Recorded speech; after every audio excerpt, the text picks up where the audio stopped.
Welcome back, everyone, to another episode of Tevora Talks. I am your host, Cash, joined as always by my co-host and partner in cybercrime, Mr. Matt Mosley. Welcome back. How you doing, man? Long time. Doing great. Everything is great. Weather's great. Life is great. You're great. Laura's great. Thanks. I think you're great too. But yeah, so we're back, right? We were in RSA a couple weeks ago, and our content for that, all the interviews that we've had recorded are slowly coming out. We just posted up our interview with John Foker from Trellix, so that one's exciting. I like that interview a lot. Yeah, that guy was cool.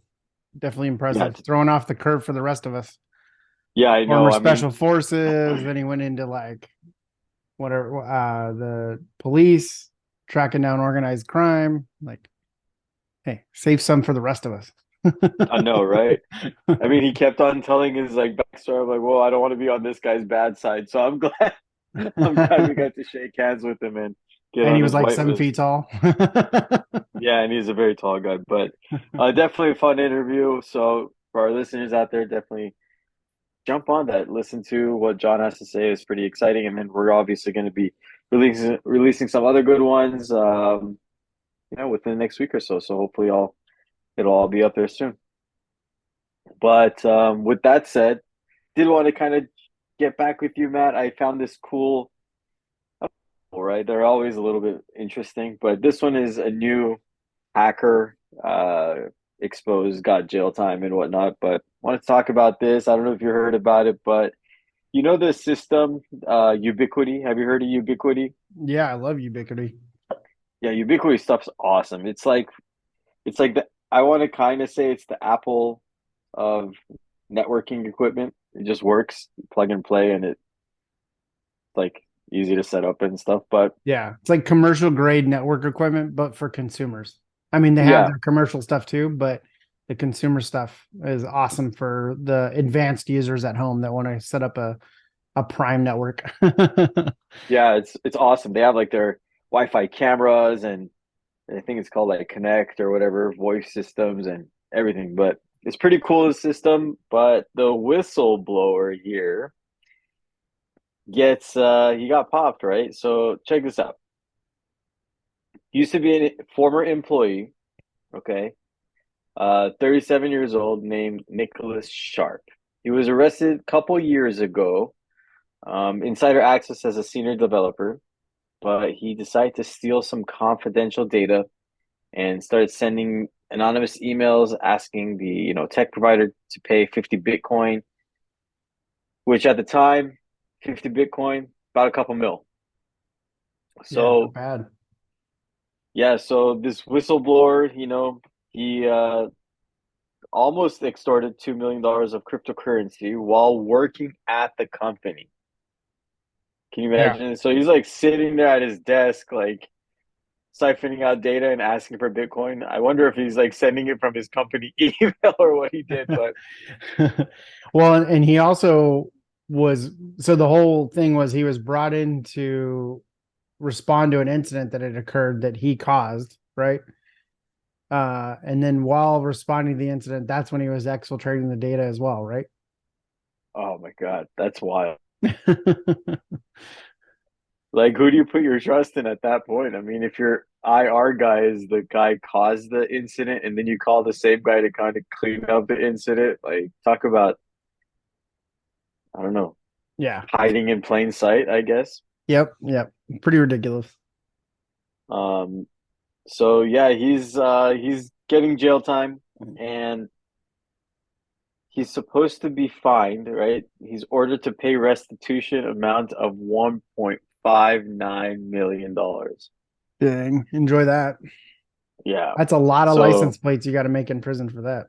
oh, I know he's going to be stamping half of America to come over 1.6 mil. But yeah, this is like lessons learned, right? I mean, a lot of hackers.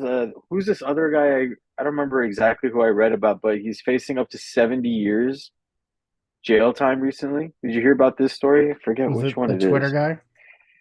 It was a Twitter, yep.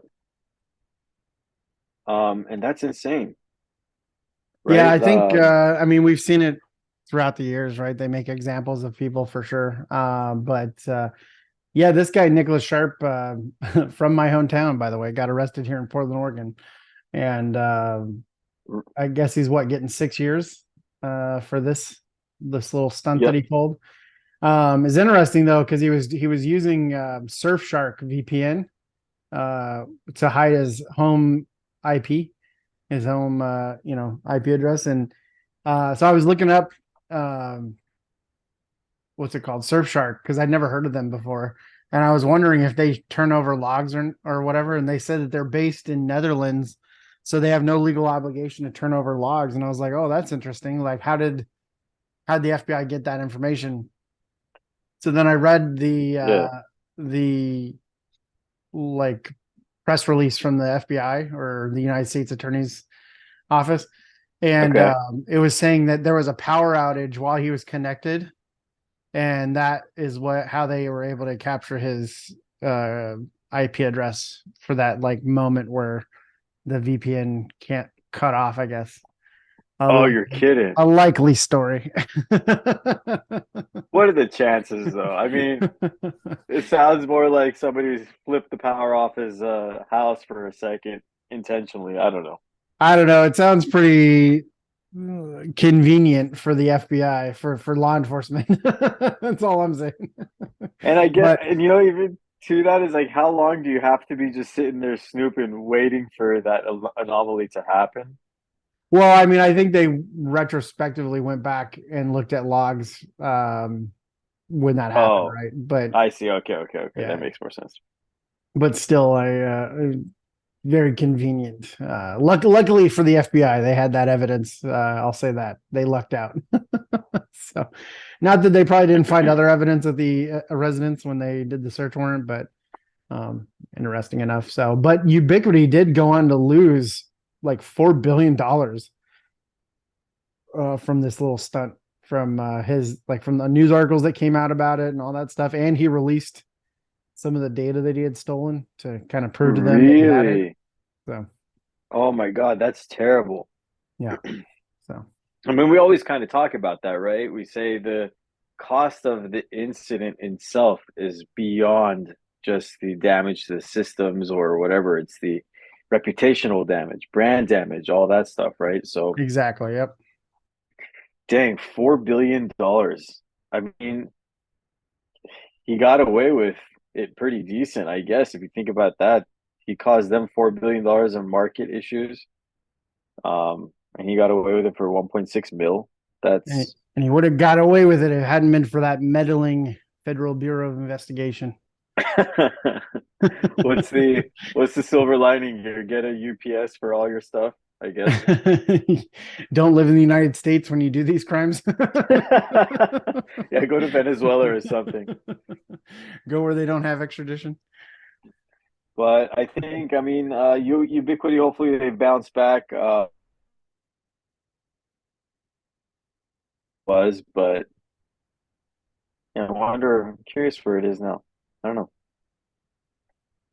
Yeah, this guy was pretty shady, man. He even tried to set up some of his colleagues to show that their logins had been used. Man, that was, as my dad would say, cruising for a bruising.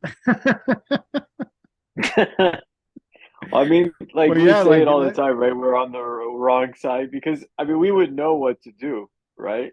But we're ethical, so we yeah. don't. I mean, This you guy think we definitely would. This guy, I think, knew what he was doing. He just messed up. he just So messed up. I think it was the mess up his own fault or not. I guess who knows. But to this friend of ours or not friend of ours, Nicholas Sharp, if you ever come across our episode, hopefully you learn from your lesson and if you want to be a guest, come on. tell us about your experiences in jail currently. What would you do But differently? what would you do differently?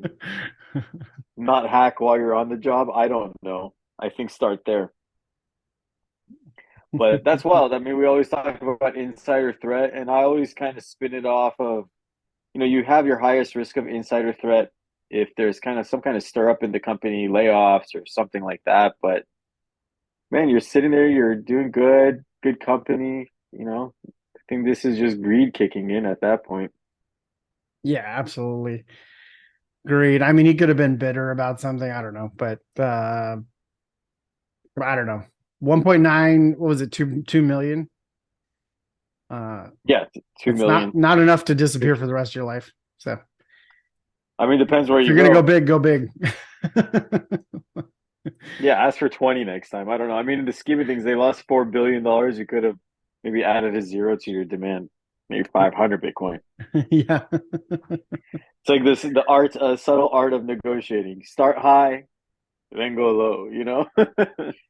Yep, for sure. But with that said, this is just a quick story I wanted to bring out, show some attention to.